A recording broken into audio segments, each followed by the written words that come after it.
محترم ناظرین، آج ہم آپ کو نماز پڑھتے ہوئے عورت پر زیادتی کا واقعہ سنائیں گے، اور ایک ایسا شخص جس کو اللہ تعالیٰ نے کتا بنا دیا، آخر اس نے ایسا کون سا گناہ کیا تھا جس کی اس کو اتنی بڑی سزا ملی۔ بسم اللہ الرحمن الرحیم۔ کہا جاتا ہے کہ کسی گاؤں میں ایک بہت ہی نیک اللہ والے رہا کرتے تھے۔ وہ دن رات اللہ تعالیٰ کی عبادت کرتے، اور اللہ تعالیٰ کی قدرت بھی یہ تھی کہ اللہ تعالیٰ نے ان کو بہت ہی زیادہ دولت سے نوازا ہوا تھا۔ وہ اللہ والے بہت زیادہ سخی تھے۔ وہ اپنی دولت اپنے اوپر نہیں لٹایا کرتے تھے، بلکہ وہ اپنی دولت غریب اور محتاج لوگوں کی مدد کیا کرتے تھے۔ ان کی عادت تھی کہ وہ اپنا مال اللہ تعالیٰ کی راہ میں ہی خرچ کر دیا کرتے تھے۔ ان کا ایک اعلیٰ قسم کا کھجوروں کا باغ تھا۔ وہ اپنے باغ میں بیٹھ کر ہی اللہ تعالیٰ کی عبادت کیا کرتے تھے۔ ان کا ایک غلام تھا جو اس باغ کو سنبھالتا تھا۔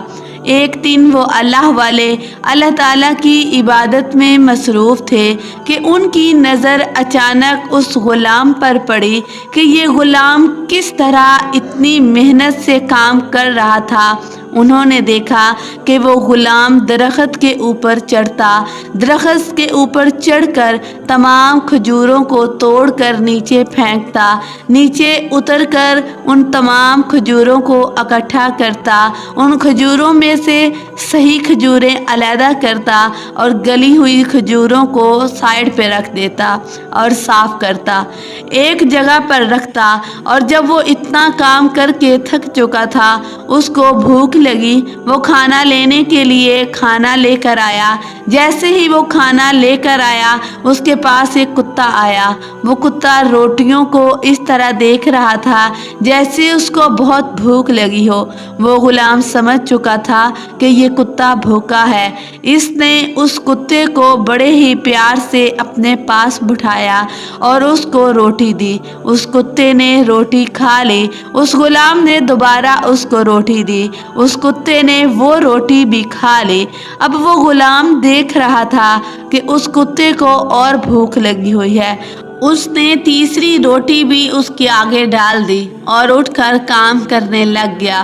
وہ غلام خود تو بھوکا تھا، مگر اس نے اپنا لایا ہوا کھانا اس کتے کو کھلا دیا اور خود ویسے ہی بھوکا پیاسا کام کرنا شروع ہو گیا۔ وہ اللہ والے اس غلام کے پاس گئے اور بڑے ہی پیار اور محبت سے اس سے پوچھا کہ تمہارے کھانے میں کتنی روٹیاں آتی ہیں؟ اس غلام نے بھی بڑے پیار اور محبت سے ان کو جواب دیا اور کہا، میرے کھانے میں روزانہ 3 روٹیاں آتی ہیں۔ وہ اللہ والے کہنے لگے، تم اپنی تینوں روٹیاں اس کتے کو ڈال چکے ہو اور خود بھوکے پیاسے دوبارہ کام کر رہے ہو، اتنی محنت کا کام کرتے ہو۔ تم جیسا محنتی انسان کھانا نہیں کھائے گا تو کام کیسے کرے گا؟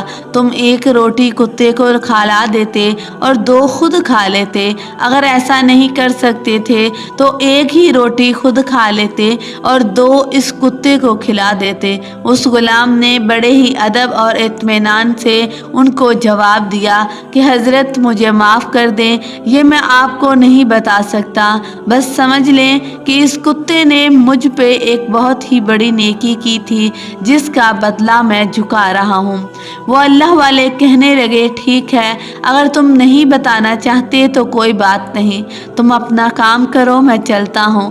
وہ اللہ والے اپنے ملازم کو کہنے لگے کہ تم آج کے بعد اس غلام کے کھانے میں 3 روٹیاں نہیں بلکہ 10 روٹیاں دینا۔ وہ اللہ والے دیکھ رہے تھے کہ اس غلام کا کھانا آیا اور کھانا لے کر وہ دوبارہ آ کر بیٹھا ہی تھا کہ وہ کتا دوبارہ آ گیا۔ وہ کتا روٹیوں کو دیکھنے لگا اور غلام نے بڑے ہی پیار سے اس کتے کو اپنے پاس بٹھایا اور روٹیاں اس کو ڈال دی۔